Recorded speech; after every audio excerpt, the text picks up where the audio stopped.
Нийгэм дэндүү замбрааг болсон байна. Мэдээ үзэж хахад өнөөдөр 10 настай хүүхэд төрлөө гэсэн мэдээ гарч штэ. 1 жил 4 хүүхэд төрсөн байж штэ.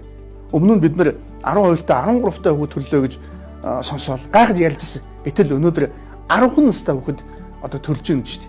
Энд чи юу гэсэн үг юм бэ гэхээр эцэг эхчүүдийн хайхрамжгүй хүүхдэд анхаарал тавихгүйгаас болж штэ. Өнөөдөр 8-9 10 настай хүүхэд бэлгийн амьдралыг мэдэхгүй, бэлгийн боожлолд олоогүй, өөрөө хүсээгүй, гагцгүй томцуудын буруу үйлдэл бол маш л золиосулж хоглож байгаа байхгүй юу?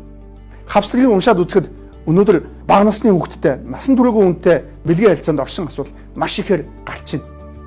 Манай улсад чинь 14 хүртэлх насныхыг хүүхдэж үзээд бэлгийн харилцаанд орох юм бол түүнийг хүссэн, эс хүссэн, хүч хэрэгэлсэн эсхээс үл хамааран хүчинд гэмтэлгээд хуульчилсан байхгүй юу? Ерөөсөө л нас үеийн түрээгүй хүнтэй бэлгийн харилцаанд орж болохгүй л байхгүй. Энэ замбраагүй ороод байгаа учраас өнөөдөр энэ гэмтлийн золиос нь бага насны хүүхдүүд болж байна.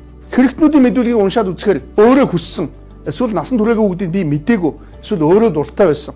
Эсвэл би тэр үнийг зодоогүй, зохиогүй, ураагүй, тастаагүй, маажаагүй, эсвэл намайг өтсөн гэсэн ийм л зүйл ярих юм. Ерөөсөө л бага насны буюу насан туршаагүй хүнтэй бэлгийн харилцаанд орох ёсгүй л байхгүй.